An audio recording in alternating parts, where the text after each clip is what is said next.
What's going on, guys? I'm Investigator Jay with the Post-Mortem Investigators. Professional truck driver by day, paranormal investigator by night. I'm also an actor and a producer. In my adolescent years, I was attacked by a poltergeist. I heard demonic voices, and I also seen a bright flashing light, known to most as an orb. Post-Mortem Investigator Daryl here. I'm going to tell you guys a little bit about myself. I'm a truck driver by day, a ghost hunter by night. I've had some paranormal experiences when I was younger, as well as current. Check out the evidence locker room, guys. Post-Mortem Investigators was established in 2017. We have enjoyed doing all of our haunts, past, present, current. We are enjoying them. We are going to keep doing them. But also, Post-Mortem Investigator wants to expand our horizons. So, PMI presents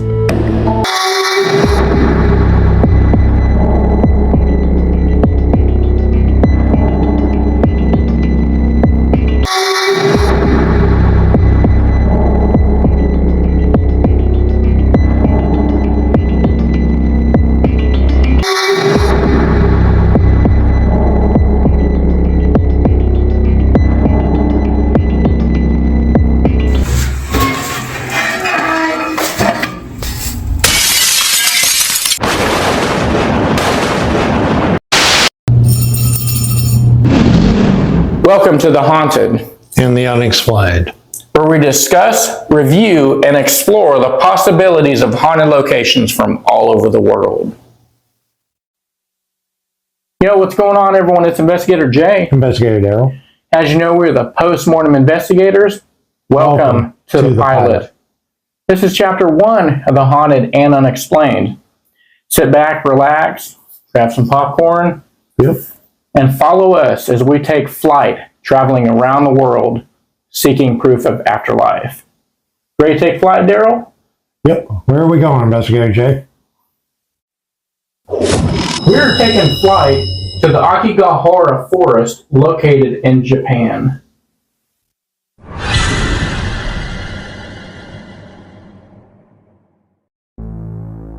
Akigahara Forest, often referred to as a suicide forest, is situated at the base of Mount Fuji in Japan.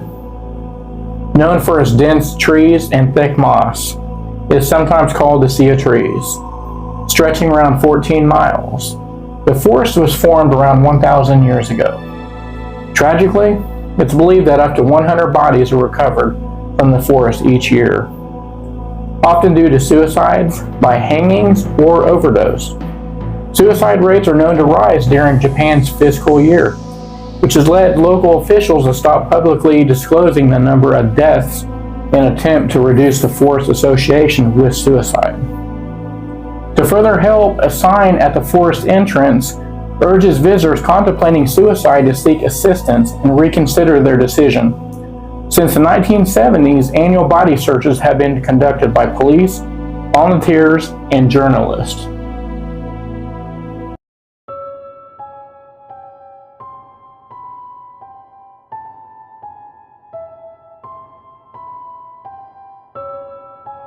On the western edge of Akigahara, there are icy caves that form during the winter, attracting tourists and school trips. The forest itself is relatively easy to visit via taxi or organized tours. PMI would love to investigate these icy caves, but it does raise an important question. Why do people choose this remote place for suicide? Is it the isolation, or is there something deeper at play? Some even wonder if the Akigahara Forest is haunted, adding to its eerie reputation. So Daryl, we've both done some research on this forest. What did you come up with on the haunting at this place? Well, I came up with a spirit and a cryptid. So let's start with our spirit. Sounds good. So you guys can see, I'm going to throw up the Yuri. That's our spirit. Yuri is what they call an earthbound spirit over there. Means it's trapped in our world, in the spiritual world, due to the suicide, murder, or accident. Now these are malevolent spirits. They've been known to trick people into coming and committing suicide, or they haunt the person that either murdered them or they feel made them commit suicide. And they also, if they don't haunt the person, they haunt the place they died at. So they died in this forest, so we have Yuris there. Now the Yuri has a unique thing. It can shapeshift into a beautiful woman or into a good-looking man to lure its victims. The other thing is with that is there are some victims, they haven't found anything, not even a piece of clothing, and they blame the Yuri. They also blame the cryptid too, which now we get to move on to that. Well, hold on a second. You said the Yuri, right? Yep. It's a trickster.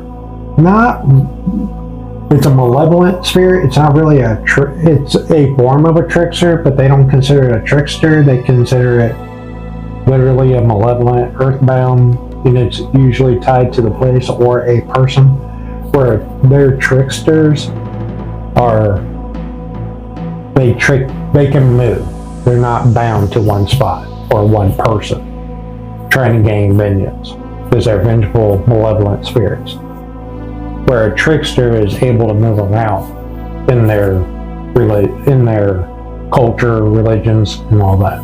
Well, the reason why I bring up the trickster is because people that go in the forest, they have color-coded rope and they tie it onto the tree, right, so they can find their way out or find their way in. But right. They disappear. Yep. See, that could be the Yuri or the cryptid.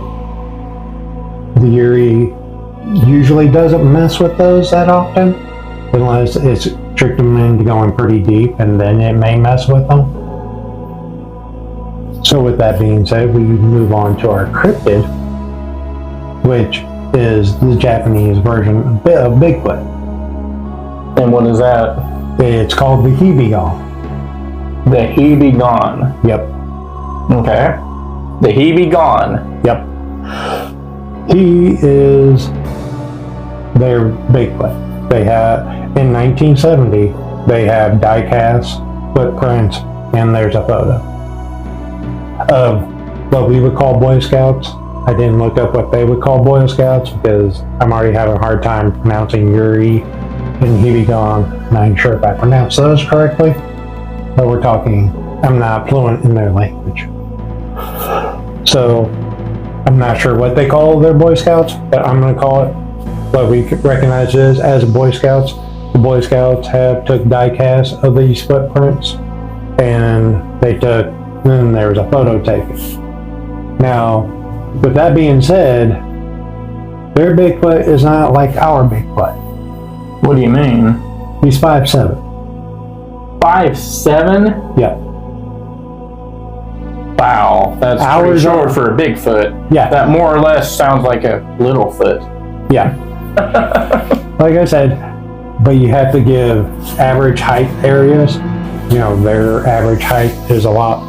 Most Americans are taller than the Orientals. That's true. I didn't think about that. But our Bigfoots are big. They've been recorded up to 9 to 10 feet tall. So it's a different areas, different forms of maybe the same creature or not. But that's what it is. Now, with the Hebigon, it will mess with the ropes that you were talking about and ties. Oh, okay. And lure them in further. It will take their tie, and where they think they're going back, they're actually going deeper in. So he is the trickster. Yeah, he's more the trickster than the Yuri. The Yuri is just a vengeful spirit that wants to see somebody pay the price for them dying because they feel like they weren't meant to die and they did. Where he's an animal. Wow. If you think in animal terms, he's hunting his prey. You are food. they haven't, when bodies go disappearing, when they're further deeper in, the most they find is a piece of torn cloth. Not like the whole, not a jacket, a piece of it. It's just gone. So that's our cryptid. And, so we have our Yuri and our Hebegon. And that's what's going on. That's what they think is going on. Also in the forest, why people are disappearing. The Yuri is helping people commit suicide for vengeful, because they're looking for the one that helped them die or been committed a murder. But it's still a vengeful spirit. The other one is a simple, if you think in simple terms, it's a creature. It thinks of survival instincts, food, place to sleep, and mating.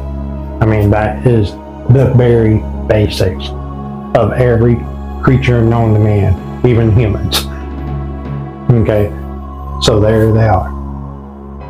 That's interesting, man. Yep. So Very interesting. That does it for my portion of the haunt. I would love to go there sometime, man. Oh, definitely. I would love to visit the ice caves. Though I'm pretty sure the ice caves really don't have anything to do with the real haunt, unless they go deep enough in that they come out on another side. And then it's deeper in the forest. I mean, they say caves always have an exit. I would love to go see them, because that would be just awesome just to see a nice cave. Yes, it would. That would be cool.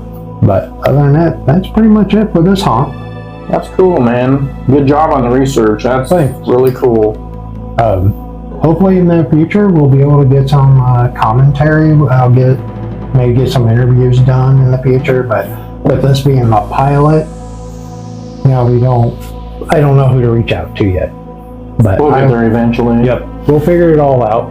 This is the beginning of something more. We have gone to rise our horizons. We're now not just doing haunts, we're also talking about haunts around the world. So we have broadened our horizons to a new level. You're not kidding, man. Because we're going to have a lot more cryptids, we're going to have a lot more ghosts. Who knows? I wouldn't mind doing an episode on UFOs and weirder stuff. It's definitely going to happen. Area 51, I'm looking at you. I'm coming. But my greatest adventure with all this is going to be like its own little adventure. And when I turn 70 years old, and that is, I'm going to go hike the Appalachian Trails. And I'm going to be recording it all. And I'm going to start at the very beginning and go all the way up. With that being said, they say it can be almost a 1-year trip. I'm looking forward to it. Maybe I can join you. We'll see. Yep. I know this much. I'm going to be breaking all the rules. So people that are near me probably want to say clear. Because I'm going to answer my name, I'm going to call, I'm going to whistle, I'm going to dance, I'm going to sing. I'm going to do everything to provoke whatever's out there. Well, and that forest is almost like this one here, isn't it? Way more dangerous. Is it? We'll have to do a little... We'll have to do a little... page on that one. Yep, of the Appalachian Trail, because most of it is in Native American history. With folklore and full legends of miners and stuff. And there has been known to be serial killers on that trail. So I mean, Appalachian Trail has a lot of stuff going on in it.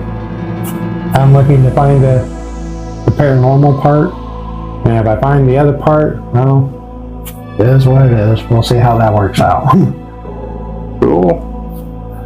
But that's gonna be like a whole thing of its own, because that's me walking the whole trail, setting up camp every night, doing all the crazy stuff. Oh man. Well, Ready to do another one? Yep. So where are we off to now? PMI has taken flight to New Zealand to investigate Napier Prison, the oldest and most haunted prison.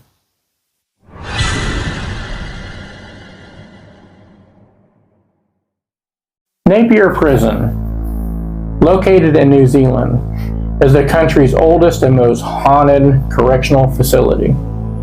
Built in 1862, it remained operational until 1993. Over the years, the site has served multiple roles, not only as a prison, but also as an orphanage and a psychiatric hospital. Its grim past and eerie atmosphere have made it a popular destination for tourists, history buffs, and ghost hunters alike. Until recently, visitors could explore its chilling features, including isolation cells, a hanging yard, and even a graveyard. Notably, 4 executions were carried out at the prison. The facility's former superintendent was John Purcell.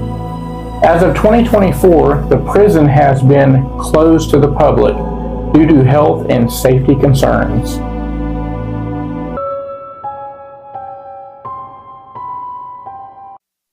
One of the more disturbing facts about Napier Prison is that some of the inmates were buried standing up as a form of punishment. Cells lacked basic sanitation. There were no toilets. This added to the harsh conditions prisoners endured.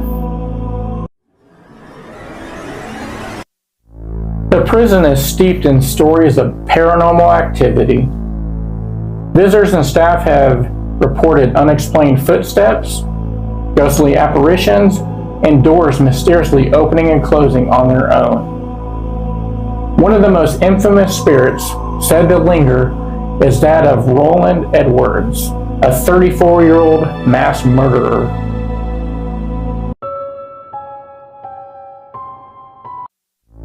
Edwards killed his wife, Mary Ann, and 4 of their children while suffering from alcohol-induced delusions.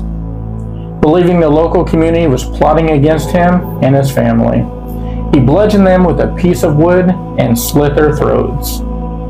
After his arrest, he confessed, stating he wanted to die and be reunited with his family. He was later executed at Napier Prison, and paranormal activity is said to spike around the anniversary of his death on July 15th. Edwards' tragic story is a haunting reminder on how untreated mental illness and substance abuse can destroy lives.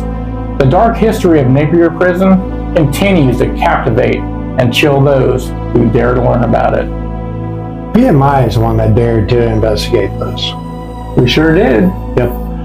So we got disembodied sounds, we got apparitions, and doors opening and closing. Now, some of this could be debunked. Like the doors opening and closing. That could be caused by the wind. Right. Or somebody hitting the switch if those are automated doors. You know, you're also in the tours, they talk about how they put you in the cells and shut the door.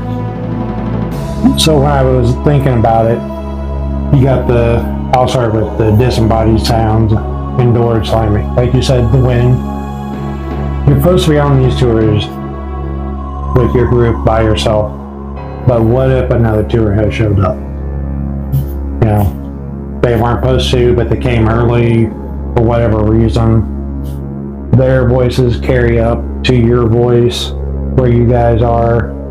So now you have disembodied sound, children laughing, adults being an adult, you know. They're not taking nothing serious because they're on the tour. Right. So you have that. As for apparitions, you know, it can be possible. I'm not there, so I'm not going to debunk it or discredit it because I'm not there. I haven't been there. But I will say this much. Edward wasn't the only one to die. We're talking 1862 to 1993. This thing was a prison, an orphanage, a mental home, prison. And all of this there's not just 4 infamous deaths. In prison life, you got prisoners shaking prisoners. People are dying. Depending on what's going on in the orphanage, children can be killing each other or getting mistreated and dying from malnutrition. I mean, these are things that are legit. And a lot of those things are not being recorded either. Right. And then you have the mental health. The mental were deranged back then. They were known to kill each other, known to kill the staff. Staff was known to defend themselves and kill them, and they were treated poorly too. So, I mean, there's more than Edward's death in the other 3. The only problem I see with Edward, the reason why I think he was singled out, was the simple fact is he's the worst kind of criminal. To this day, he is the worst kind of criminal. Child killer is, kind of give you an idea. John Wayne Gacy, they had him and 100% locked down. Only guards gave him his food. Inmates were never allowed around him because he wouldn't live past a second. That's just, when you're a child killer, you pretty much forfeited your life in prison. So, that's a good point too. So I think they actually singled him out to make him more scary, and what is scary, a child killer. That's all I can say on that. So all in all, we got some stuff we could probably debunk. We got some stuff we weren't there in person to investigate, but you have a lot of, believe it or not, there's a lot of videos out there with the disembodied sounds, but I'm still seeing what I keep thinking in my head. They're in this section. Nobody's going and checking, or nobody's showing footage of them checking other areas. You know what I'm saying? So you don't know if somebody came in. They're all still in one area. So I still leave that to that. And then the videos with slamming doors, the problem I have with some of those, they're showing the sliding bars sliding closed, but the angle is wrong. I don't know how else to say it.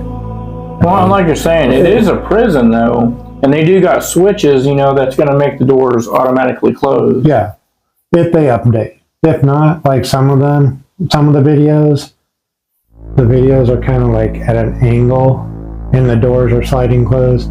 Something I could do, hold my phone out, slide the door closed.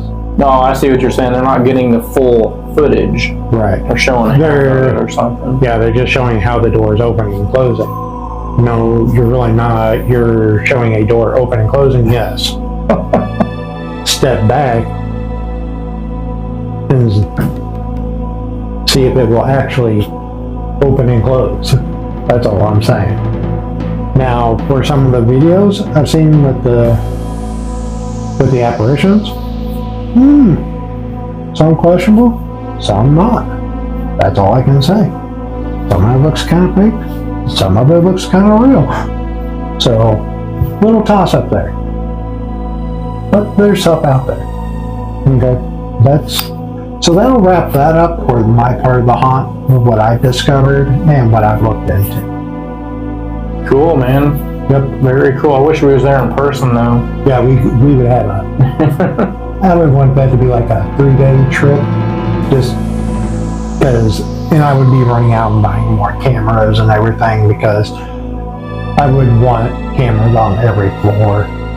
So if I'm up here and I'm catching a sound, I can check the footage and see if anybody's come further. But I don't want to do the tours. It has to be a private investigation. I agree with you, because tours, you're always going to have a group that wants to joke around, laugh, which is great. That's part of going with a tour. You're having fun with people.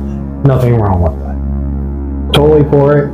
If I'm just doing something touristy on vacation, just wanting to have fun. So if I was going there to do my job as a ghost hunter, I'd be trying to get a lockdown on it. And that's the way to do it too. Yep. Yep. And like I said, we would have more cameras going. We'd be buying more cameras, getting everything more set up. Mm-hmm. If we were allowed in there. Because you got to remember, they also said that it shut down as of 2024 to the public due to safety concerns. Yep, that's true too. So outside of that, that's it. We're done. Cool. Sounds good, man. Good job. Yep. You did a great job too on your research, Hart. So what do you say? Awesome. All right, we're done. PMI is getting ready to take flight home. Is there anything else you want to add, Investigator Jay? Definitely. Be sure to like, follow, and subscribe to us on Facebook and YouTube and all the other social media apps that we're on. Also, don't forget to check out our website, post-morteminvestigators.com. Again, that's post-morteminvestigators.com. And that concludes this chapter of The Haunted and Unexplained. Be sure to join us next time as we dive in deeper into the paranormal. We'll see you on the next chapter.